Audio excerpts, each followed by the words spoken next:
Welcome, everybody. Good morning. Let me introduce myself. I'm Sujata. I will be hosting the presentation today. And with me, I've got Wendy. She's our export manager. So she looks Hello. after your account. So you've probably been communicating with her herself. So welcome, everybody. Thank you for taking the time out today for attending today's presentation on the Avanti monthly contact lenses. I'm sure some of you may have fitted it already or maybe a little bit new to the lens. So the purpose of today is really to go through the actual product itself and the design of the lens and how you would fit and in what kind of situations you may fit the lenses in. As you know, at Ultravision, we actually specialise in developing leading edge technology for contact lenses. Our mission statement is actually improving lives and making things clearer for all patients. So we manufacture a wide range of specialist contact lenses, both RGP and soft. And Ultravision lenses are manufactured to order with 100% inspection on every lens. We supply obviously to yourselves and to over 70 countries globally, and we supply obviously within the UK, Europe, Asia, South America, and we do have license agreements in certain regions of North America and Australia. We only supply to eye care professionals like yourselves, and this includes hospitals and high street practices. Over the few years, we have won some awards. So back in 2001, we won the Innovation in British Optics and also the FCLIN Technology Award. And then in 2006 and 2010, we won the Innovation Award for the Queen's Award for Enterprise for our Kerasoft range. And then we had some commendations back in 2011 for the Manufacturer of the Year Awards for the Innovation Design Award. And most recently, last year, we became runner-up in the Opticians Contact Lens Award for our latest product launch, which was Kerasoft AV, which we launched back in June of last year.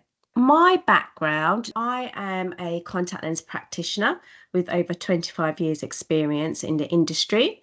So most of that, I was actually working in several practices in central London for a big, well-known multiple chain. From that job, I went to become a clinical lead in a professional services team for an online contact lens supplier. And from that, I came to my current role as clinical services manager for Ultravision. And this is where I hope to help yourselves and other peers specialising in the education and training for all you guys. So the agenda for today is to recognise the differences between freeform stabilisation and traditional stabilisation methods, understanding the relationship between HVID and comfort and the importance of specialist lenses.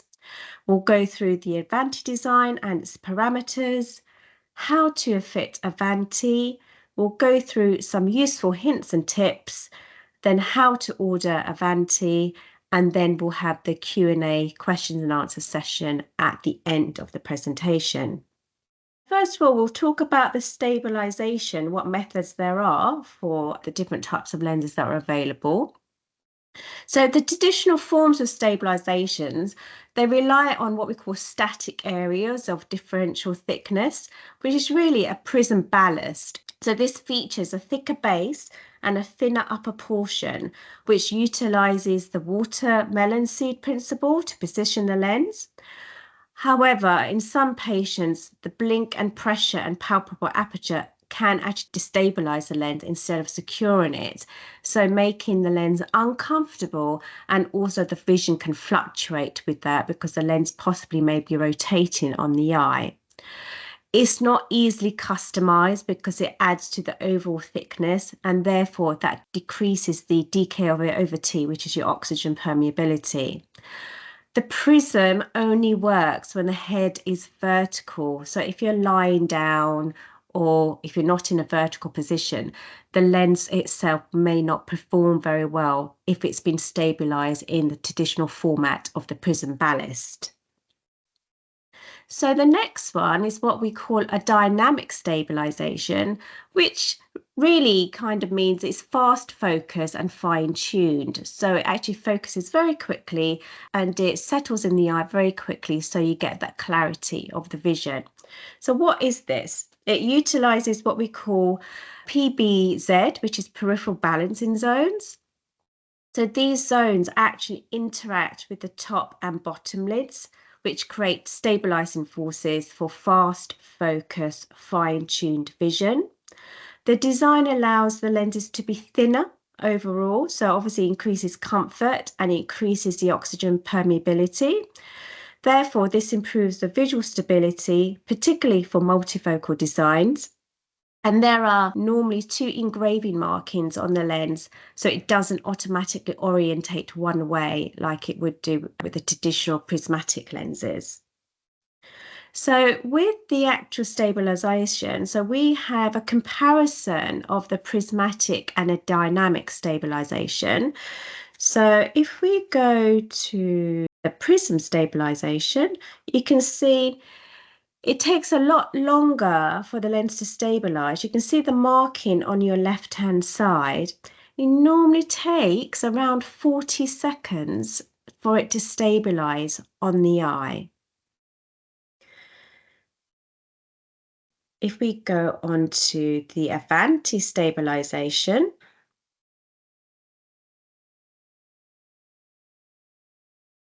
this literally is less than half the time. So normally it takes about 18 seconds for it to settle onto the eye. And you can see how quickly it's rotated and settled in the actual correct position where it should be around 6 o'clock. So the markings are usually at 6 o'clock and 12 o'clock on the lens. So the lens rotating manually more than 90 degrees is off axis and the recovery time is noted. And as I previously said, the Avanti stabilizes in half the amount of time as your traditional prismatic lens.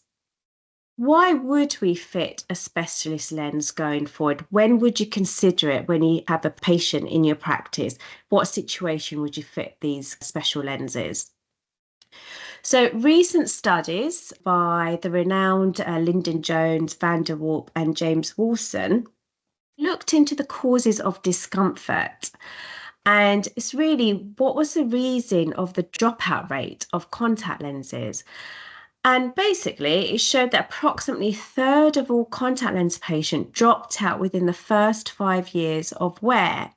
The primary reason for the dropout was really due to discomfort and dryness symptoms that the patient was experiencing when they first started wearing the lenses, and which wasn't really resolved during that time of wear.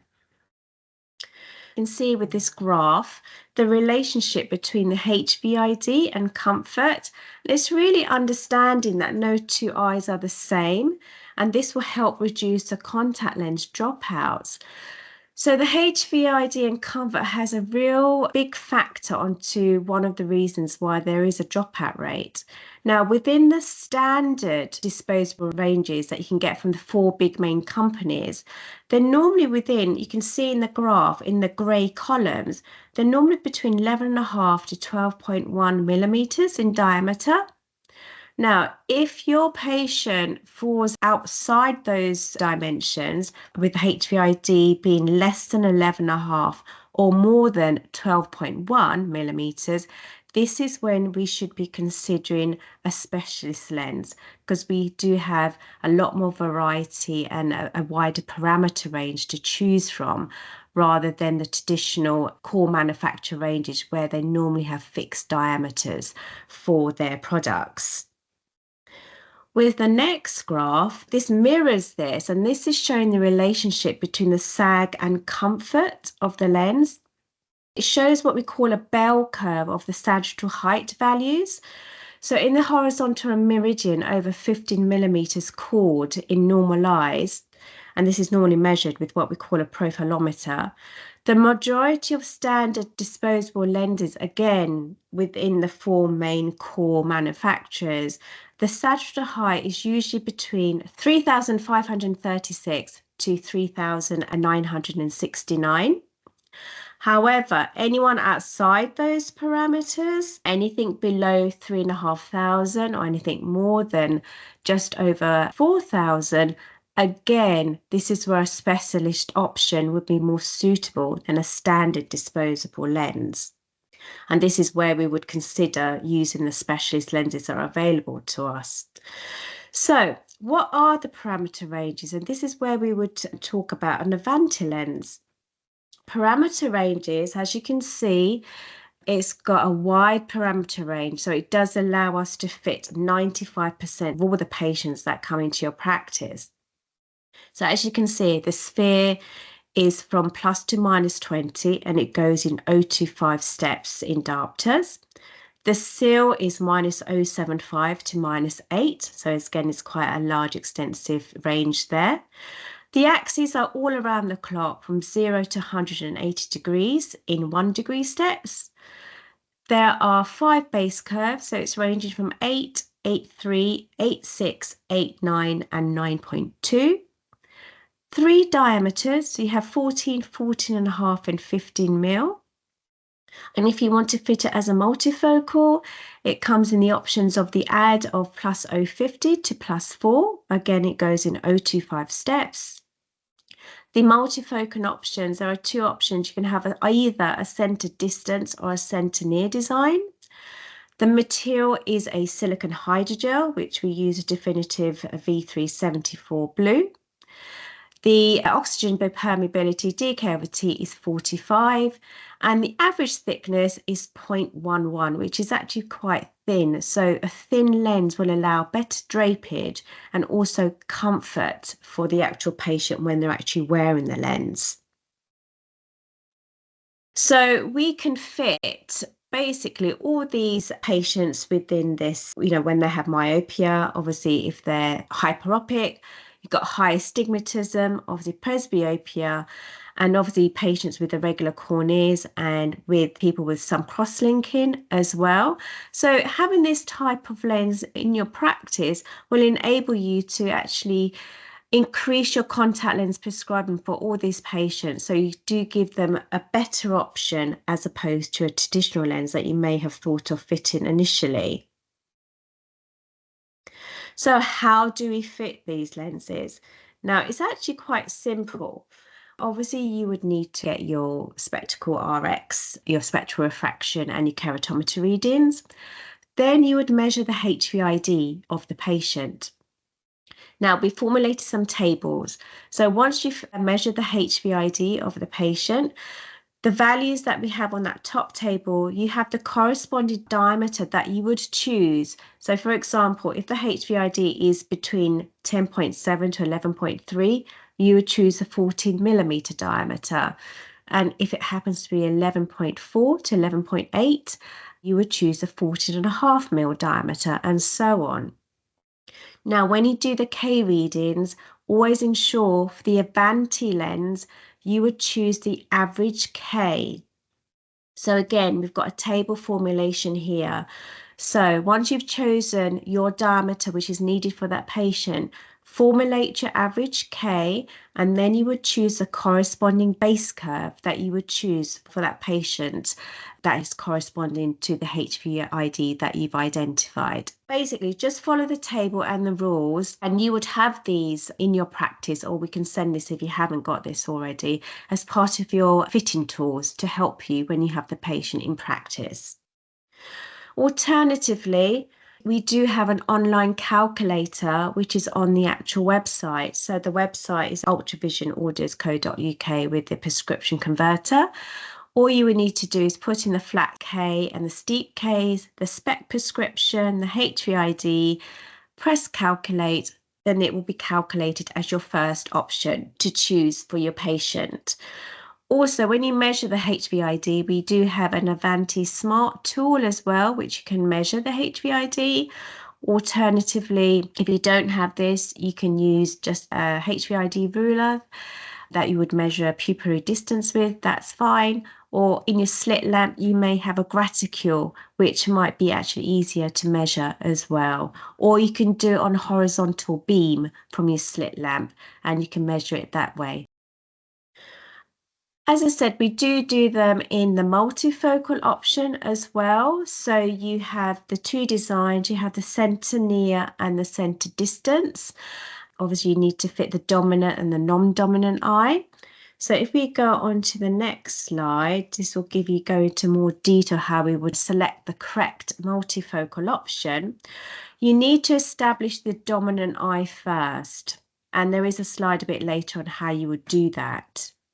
So if it's optimized for distance, and that means if it's very few near vision tasks or moderate near tasks or critical near tasks, we have formulated a table where it tells you which option to choose for which eye when you actually fit in these multifocal lenses. Now, it is really important when you fit in any type of lens from whatever manufacturer you're using, always follow the fitting guide, especially for toric lenses and multifocal lenses. It's very important because all the lenses from different manufacturers are designed differently. So there are different ways of fitting for each type of lens. So there's no one method for all lenses, unfortunately not. So it's best to follow the fitting rules of what the manufacturer gives you. And obviously in our case, definitely follow this table and our fitting guide in how to fit the multifocal option lens. Now, what are the fitting rules? When you assess the fit, it is a little bit different because you assess the fit a little bit different to as you would do a traditional soft lens. Now, the assessment is conducted within the first 5 minutes of placing the lens on eye. And why we do this, we can actually gain the information such as fluting, bubbling, and rotation of the lens while it's in situ. So while it's in the eye, we can establish that information within the first 5 minutes. However, if we actually leave the actual lens in for more than 10 minutes and you leave the patient in the waiting room, we lose this information. And it's really because these specialist lenses are all lathe cut. They're not spun cast like your traditional soft lens. And this is the reason why it gives us misleading information about the fit. So it's very important with any kind of specialist lens from us, you would assess the fit within the first 5 minutes of fitting the lenses rather than waiting 10 to 15 minutes, because that's when the information can be a little bit inaccurate in terms of what you would need to do if you need to tweak the prescription or the fit in any way. Assessing the fit is very similar to your normal lenses. Insert the lens first and you assess the fit within the first 5 minutes. You would check the lens if it's settling and you check for the comfort on the eye. Then you move on to the slit lamp and you assess for the centration of the lens. Then you check the movement and rotation. And if the fit is optimal, you will assess the visual acuity pre and post blink. So for example, for an optimal fit, so if it's a good fit, the comfort is very good. The centration is well centered. The movement is up to 1.5 millimeters of movement in all directions of gaze. The rotation, as I said, the markings are normally at 6 and 12 o'clock on the Avanti lens, and the VA is stable on blink. And if you have that fit, great, then you can order a powered trial lens or a revenue pack. However, if the fit is steep, so it's a tight fit, usually the patient will complain of discomfort in one position. The centration, there's no lag. What that means is that it's kind of stuck onto the eye. There's no movement at all. So it's usually under 1 millimeter of movement. There's over 10 degrees of stable rotation and it's generally fixed in one point. It doesn't really move around a lot. It just stays in one point. And the visual acuity is clearer after the blink. So if you have a tight fit, obviously you would need to flatten the base curve. So if you were using the Avanti lens, you will flatten it by 0.3 millimeters, or you would decrease the diameter if you need to. But you would normally do one thing at a time to eliminate anything, not both things together. If it's a flat fit, then the patient will be generally complaining that they're aware of the lenses, but aware of the edges of the actual lens on the eye because it's moving around a lot. It drops down to the limbus, so you can see the movement is quite erratic. It's normally over 2 millimeters of movement on the eye. Very unstable rotation because it just spins around because it's moving around so much. And the visual acuity is normally worse after the blink. And obviously, if it's a flat fit, you would steepen the fit. So either by 0.3 or you would increase the diameter by 0.5 millimeter. So you would go with the increments of what the lens is available in. So obviously with the Avanti, the base curves go in at 0.3 millimeter steps and the diameter goes in 0.5 millimeter steps. So all the rules are exactly the same as you would fit a normal traditional lens, but we allow up to 1.5 to 2 millimeters of movement because remember it's a lathe cut lens and it's not a traditional lens where it's spun cast. So the actual fitting is a little bit different in that aspect. So when we fit the lenses of the hints and tips, so when you're determining the dominant eye, you may know this already. It can be established either using the sensory or motor methods. So the sensory is when we use a +1 trial lens and you move that lens between the right and left eye and you ask the patient which gives the most comfortable vision. So the eye without the lens is the dominant one. So if you basically flip between the right and left eye and one is more blurry and the eye that's given the good vision, then you know that's the dominant eye that needs to be fitted with whichever dominant lens you're choosing for the multifocal, for example. The motor method is where you ask the patient to form a triangle and fixate on a point through the triangle. Then you would cover one eye at a time.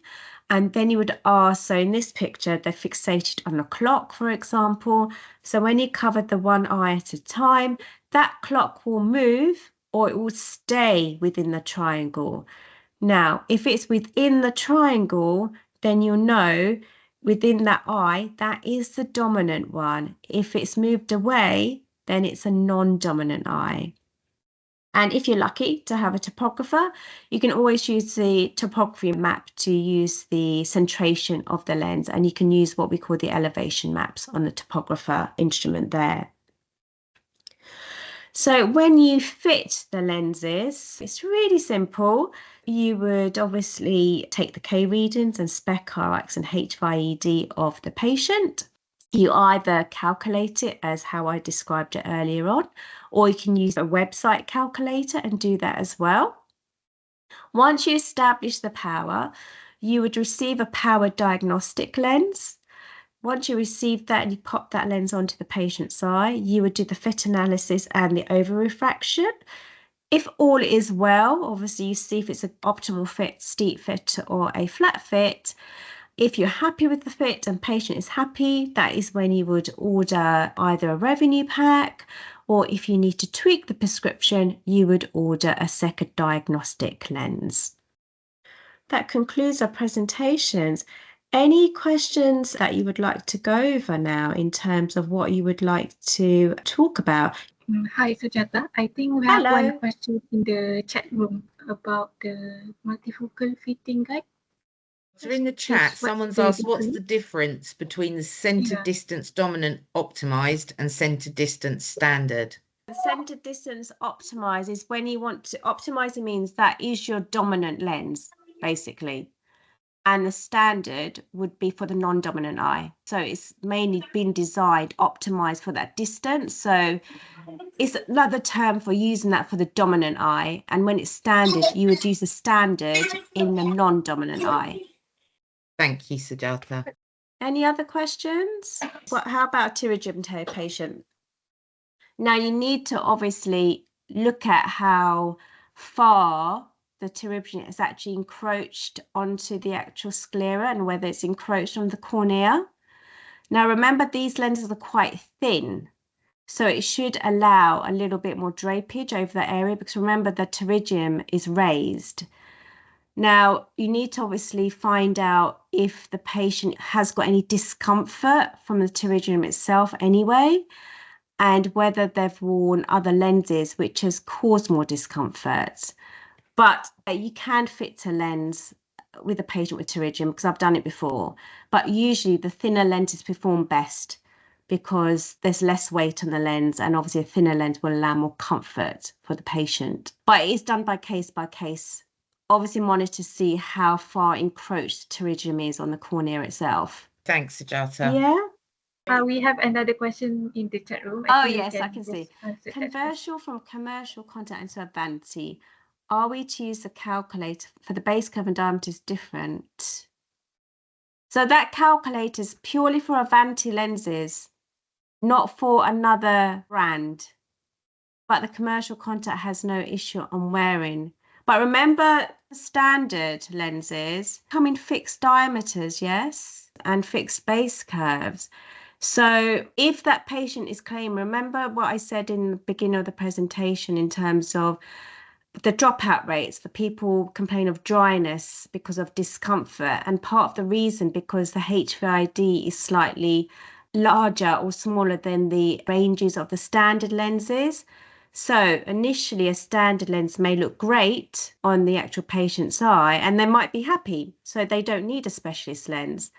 However, if they're complaining of discomfort or dryness, then it's really important to measure the HVID to see if they're in those outside parameters where you would consider that specialist lens. But they can't give more steep base curve compared. You shouldn't be comparing it to commercial lenses, guys. It's not like for like. It's a different way of fitting the lens.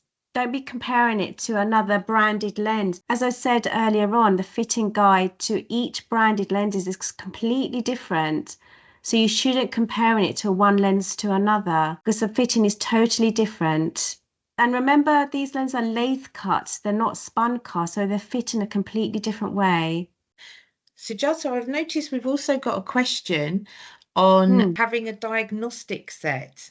So I think that's a good one because lots of people will be wondering about that, but we don't work with a diagnostic fitting set for these. We don't, no, because these come in blister packs. So you would be ordering whatever power you might need. But there's something that we may be looking into in future, so we can feed that back. And I think it's important to remember that when you order your initial lens after using the base curve calculator, you'll send us the parameters that you want and we will send you a trial lens that we send at a small charge, and then you'll decide on the fit from there. Yeah, they don't come with traditional diagnostic banks like what I think you're thinking of as other manufacturers do, because they're conventional lenses. They're not the specialist lenses. So yes, how Wendy described it, once you've done your calculations or you've sent through the readings to us, then the first diagnostic lens will be specially made to that patient's order, to that patient's script. And then obviously if you need to change it or tweak it, then obviously you would need to let us know and then we can order the second diagnostic lens if needed. Okay, how do you determine the axis if there's no topographer in store? So how would you guys fit a normal toric lens, guys? Would you not check it on the slit lamp and see where the markings are? That's how you would determine the axis. And obviously you would determine the axis from your spectacle refraction anyway when you do the eye test. Yes, Sujata, I think that's answered this question. Using a keratometer. If you have a keratometer, obviously you would use that for your K readings, yes. And also another use, if you have got a keratometer, if you've got the lens on eye, you can actually check the fitting of the lens in terms of the Maya quality. And if the patient has dry eyes, normally the Maya images are quite blurry if the patient has dry eyes anyway. Sujata, can you share about the difference between hydrowave?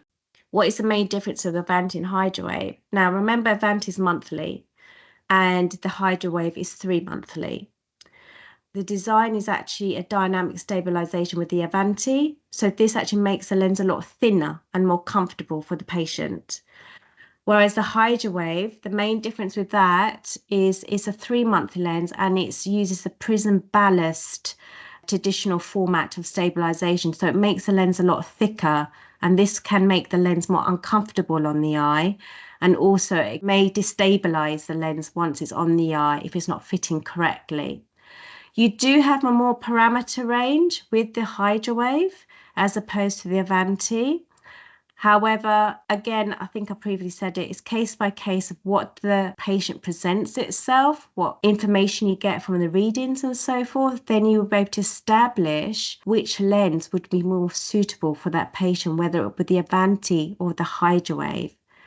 From a maintenance point of view, obviously, monthly one is a lot more easier to remember to change. You would either change at the first of the month, for example, to make it easier for the patient to remember. But it's healthier because they're frequently replacing the lens as opposed to a 3-monthly one. However, certain situations within the patient in terms of the patient and the measurements of that patient will dictate to you which lens will be best for that patient to use. I think we have another question. Does the lenses have markings to indicate the axis? Which is, yes, there's markings at 6 and 12 o'clock. And 12 o'clock. On the Avanti, it's 6 and 12 o'clock. And on the hydrogel, it's at 6 o'clock. So it's just one marking on hydrogel, and Avanti, there's 2 markings, 6 and 12 o'clock. Thank you, Sujata. Sujata, there's another one. It says sometimes the keratometer axis is different from the refraction axis. It will never be the same. It's always going to be fluctuating. Because remember that you've got the tear film layer when you're doing the keratometry reading. So that will actually affect the readings of the axis a little bit. It'll be near enough to it, but it doesn't have to be identical. For the multifocal toric version, so the toric will incorporated in the lenses. The vision clarity, let you see the blurriness. When we blink, the thing will get blur for a while. So this will be lesser in Avanti compared to hydrogel. It depends on the patient, Simon. It depends on the patient. You can't really quantify, you can't predetermine what the outcome will be. So, everyone will be different. If the blurriness occurred in the multifocal toric, so we will determine by the axis first or the power of the seal. If you are happen in the contact lens. You'd have to take everything into consideration. You'd obviously need to check that patient's tear breakup time and what the dryness factor is for that patient, yes? First of all and foremost, before you put a lens into that patient's eye. Okay. So once you establish what kind of dryness that patient has, then you would choose the appropriate material, whether that's a hydrogel or a silicone hydrogel, right? Right. And then from that, put the lens into the eye. I'm talking about any manufacturer, not just ours. Then you would obviously follow the fitting guide for that specific manufacturer and how to fit that multifocal. And then when you do the refraction, you would do it without any trial frame or without a phoropter head. You would only use flippers or trial lenses. Because if it's once you put a trial frame or a phoropter head onto their eyes, when they're doing multifocus, you add in more kind of shadow and darkness. Now, all multifocals rely on good lighting for the lenses to work at its best. So that's the main key thing. So always use either flippers or trial lenses when you're refracting a multifocal patient, so they can see as they would do as in real life. Because once you put a phoropter head on or a trial lens, you're restricting their field of view and adding more shadows and darkness to the vision. So you will get a little bit of inaccuracy in your actual refraction measurements. You have to take into consideration everything, sphere, seal, and the axis. But first and foremost, establish the dryness and the actual corneal surface, and then you'll be able to determine, okay, I might try this lens as opposed to that lens. But, one lens doesn't fit all. You have to try maybe a few trials, possibly. And if one brand doesn't work, you choose a different brand. Yeah, and that's the same with toric lenses as well. Hence why there's so many variety of lenses. There's not one lens is going to be suitable for every single person. So, you would fit what's best for what you think is best for that patient sitting in front of you. In our country, many are using the commercial contact lens. So they are our first time using this kind of custom-made lenses for multifocal toric. So there are a lot of concern about the toric, how it help. Is it really help? Right, the vision, the zone, is it really get a different effect on this? So there is a concern. It will be more stable. Remember, you've got more diameters and base curves to choose from as opposed to a traditional style lens. So you're giving that patient a more bespoke fitting, so to speak, as opposed to, say, I don't know, another brand They come in one size, one diameter, right? Yeah. Whereas we offer a range of diameters and base curves, so you can bespoke it to that patient. So in theory, once it's bespoke, it should fit a lot better as opposed to another range of lenses, which is fixed parameters. Okay, but the lenses, for example, the Centennial design lenses, for example, most of the commercial contact lens, when they go for high addition, like 300, like 200 high ad and above, the distance vision will be dropped. Will that happen same theory in your Avanti lenses for the Centennial design? You would establish a dominant eye, right? Yeah. So you'd always choose whatever you feel is needed for that dominant prescription, as in the distance prescription. But it's just the design of the lens is more optimized for distance. So the zones within the actual lens, you've got both the distance and near vision within it. If we say optimize distance, it means there's more distance power in that lens as opposed to a near addition lens. Do we need to get the pupil direct on lighting and off lighting for the pupil size? Do we need to measure that? You can do. It can be helpful, but to be fair, in low lighting, all multifocals don't work that well anyway. That's just a given. Okay. Because as I said, multifocal lenses generally work when the lighting is at its best. So in the evening, or if you're reading in low lighting, it will work, but it may not feel as sharp as it does during the day when it's daylight hours. But that is a generic thing with any multifocal lens. You just need to manage the expectations of the patient in your room. Once you manage the expectation, you tell them, this is what will happen, or this may not happen, or don't think you're going to get 20/20 vision or 100% vision all the time. You have to explain the situations where the vision might change, as in the evening, or if they're in low lighting.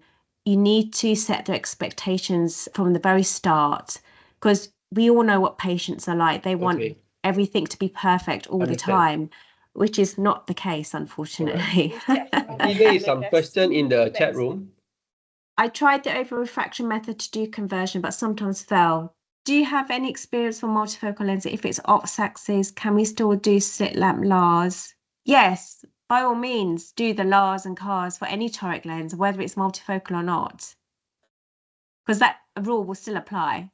It's a toric lens at the end of the day, but it's just got the multifocal power on it as well.